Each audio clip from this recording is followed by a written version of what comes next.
नुकसान भी दे सकता है क्या, जिसको लपक लिया है।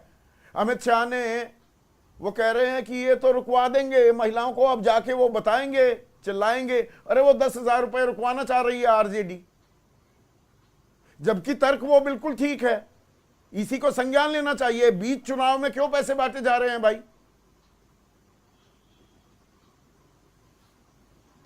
बिल्कुल नहीं। जब मॉडल कोड ऑफ कंडक्ट लगा हुआ है तो ये राशि चुनाव के पहले तक दिया आपने, लेकिन चुनाव के बीच में राशि देने का तो कोई बहुत हमें नहीं समझ में आती है बात कि आखिर चुनाव आयोग इसको क्यों नहीं ले रही है संज्ञान में।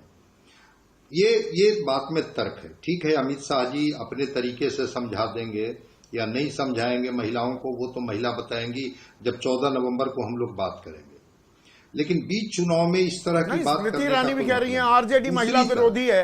वो तो भाई आम आदमी को जाके समझाएंगे, अरे ये रुकवा देंगे आपके पैसे। ये काउंटर प्रोडक्टिव भी हो सकता है क्या? नुकसान भी दे सकता है क्या?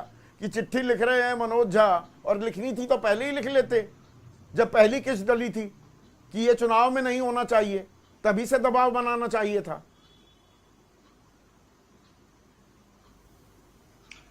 हाँ, असर तो होगा, ऐसा नहीं है। अब किसी के खाते में 10,000 रुपए की राशि जा रही हो और ये कह के जा रही हो कि भाई ये ग्रांट है, ये पैसा आपको लौटानी नहीं है, इस पैसे का इस्तेमाल आप अपने लिए इंटरप्रेन्योरशिप के लिए जिस रूप में भी कीजिए, तो किसी के खाते में 10,000 रुपया डाली जा रही हो और किसी ने मना कर दिया कि नहीं ये राशि अभी नहीं डालनी है चूंकि मॉडल कोड ऑफ कंडक्ट का वायलेशन हो जाएगा, तो स्वाभाविक है कि उनके मन मस्तिष्क पर तो इसका असर पड़ेगा कि इन्होंने ही रुकवा दिया।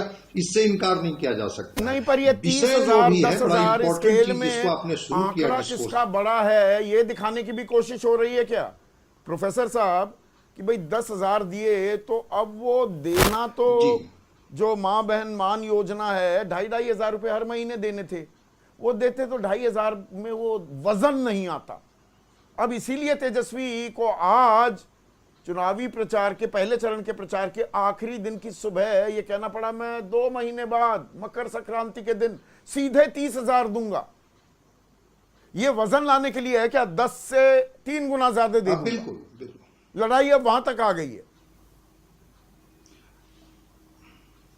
वजन लाने के लिए ही है। और जिसका आपने डेटा दिया कि 2020 में 167 सीटों पर महिलाएं जो थी वो पुरुष से अधिक मतदान की।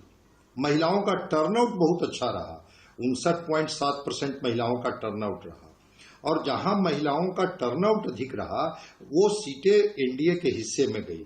इस बात को तो तेजस्वी जी समझ ही रहे होंगे या इंडिया गठबंधन के लोग भी समझ रहे होंगे। तो फिर लगा होगा कि 10,000 रुपया क्यों, 30,000 की बात क्यों न की जाए। और अगर 2,500 वाली बात समझ में इनको नहीं आ रही है तो 30,000 की बात करेंगे तो सीधे सीधे समझ में आएगी। लेकिन फिर मैं आता हूं बिहार पर, और इसीलिए जानबूझकर जीविका दीदी मॉनिटर्स जो है उन्हें भी टारगेट किया जा रहा है। वो 2 लाख महिलाएं जो इन्फ्लुएंसर्स हैं कि आपको 30,000 रुपए देंगे, वहां भी वो 30,000 की फिगर, क्योंकि वही तो बाकियों को समझाती हैं, बुझाती हैं, उनकी लीडर्स हैं बेसिकली। वो उस गुट की सेल्फ हेल्प ग्रुप्स जो होती हैं उनकी मुखिया होती हैं, आसान भाषा का इस्तेमाल करूं तो। नहीं, बिल्कुल बिल्कुल। वो कम्युनिटी मोबिलाइजर उसको हम लोग कहते हैं। 11 लाख सेल्फ हेल्प ग्रुप है। जिस 1 करोड़ 41 लाख की बात की जा रही है कि जीविका दीदियां हैं, उसमें 11 लाख सेल्फ हेल्प ग्रुप हैं। अभी उनके खाते में उनको 10,700 रुपया मिलता है। कहा गया कि नहीं, ये राशि तो बहुत कम है, आपको 30,000 रुपए की राशि दी जाएगी और आपको सरकारी कर्मी का दर्जा भी दिया जाएगा।